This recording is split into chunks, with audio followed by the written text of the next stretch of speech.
The state of Arizona. A state in the southwestern region of the United States, with a population of only 7.5 million people. Most famous for the Grand Canyon, which attracts over 5 million visitors each year, this state has a little bit for everyone, including national forests, national parks, recreation and wilderness areas, wildlife preserves and Indian reservations, to name a few. It's also home to some eerie urban legends.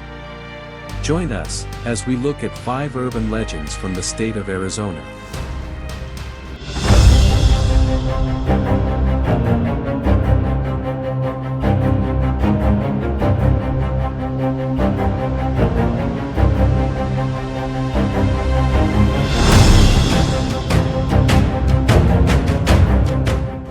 For our first urban legend from Arizona.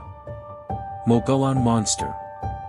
The Mogollon Monster is commonly described as a large bipedal creature, over 7 feet tall with large red eyes. Its body is said to be covered with long black or reddish-brown hair, with the exclusion of the chest, face, hands, and feet. The Mogollon Monster has become an object of Arizona folklore, with many variations. One such story involves Arizona pioneer, Sam Spade, building a log cabin on land adjacent to what is now Camp Geronimo in northern Arizona, only to be attacked by the creature. Later his son Bill Spade and his soon-to-be wife are killed by the creature on their wedding day. Another story describes the creature as the phantom of a white man who, as punishment for murdering a Native American woman, was hung from a tree by his hands, stretched to a height of 8 feet, then skinned alive and left to die. Damned by the spirits, his ghost continues to roam the woods as the tragically misnamed Skinwalker. Up next. Slaughterhouse Canyon. Legend has it that during the 1800s, a family lived down in the bottoms of Slaughterhouse Canyon. One day he left, and he never returned. Meanwhile, his wife and children were left alone in the canyon and they slowly began to starve.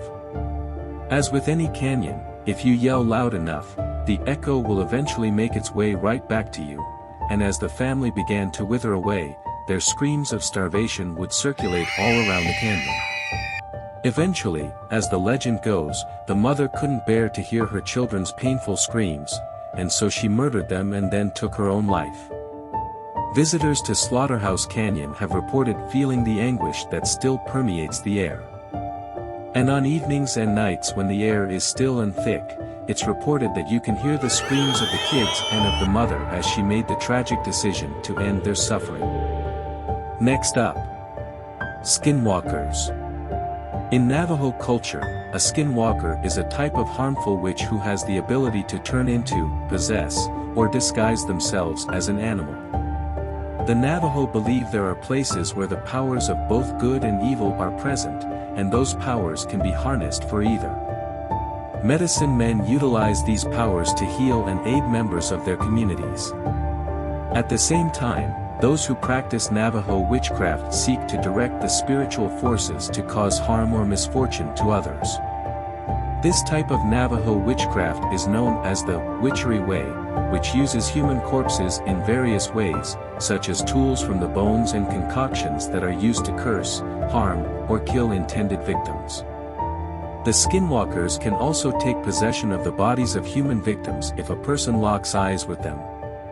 After taking control, the witch can make its victims do and say things they wouldn't otherwise. Once they were shape-shifted, others could tell they were not real animals because their eyes were very different from those of the animals. Instead, their eyes are very human, and when lights shine on them, they turn bright red. Alternatively, their eyes look more like animals when they are in human form. For our fourth urban legend. La Llorona. La Llorona is a Mexican vengeful ghost who is said to roam near bodies of water, mourning and searching for her children who she drowned in a jealous rage after discovering her husband was cheating on her. Because of her actions, she was denied entry into heaven until she could find her children. The earliest documentation of La Llorona is traced back to 1550 in Mexico City. But there are theories about her story being connected to specific Aztec mythological creation stories. It is believed the story of La Llorona is told to scare children into good behavior, and sometimes specifically to deter children from playing near dangerous bodies of water. Many people have reported hearing her chilling cries, as well as seeing her ghostly figure late at night on the river bank. Our final urban legend from Arizona. The Hotel Vendome. In Prescott, Arizona, the historic Hotel Vendome, built around 1917, is said to be the place to encounter the spirits of Abby Burr and her cat, Noble, in room 16. The story states that Abby suffered from tuberculosis and Burr's husband left to get her medication and never returned. When someone finally went to check on Abby, who remained in the room waiting for her husband, they discovered that both she and Noble had passed away. To this day, guests who occupy this room have claimed to see the ghostly figure of Abby herself, as well as hear purring and scratching at the door, but finding nothing after investigating. Others have also stated that the furniture has been rearranged, even while the room was empty. So, what did you think of the urban legends from Arizona? Has anyone ever visited the Hotel Vendome? Drop a comment and let me know. Thank you for watching.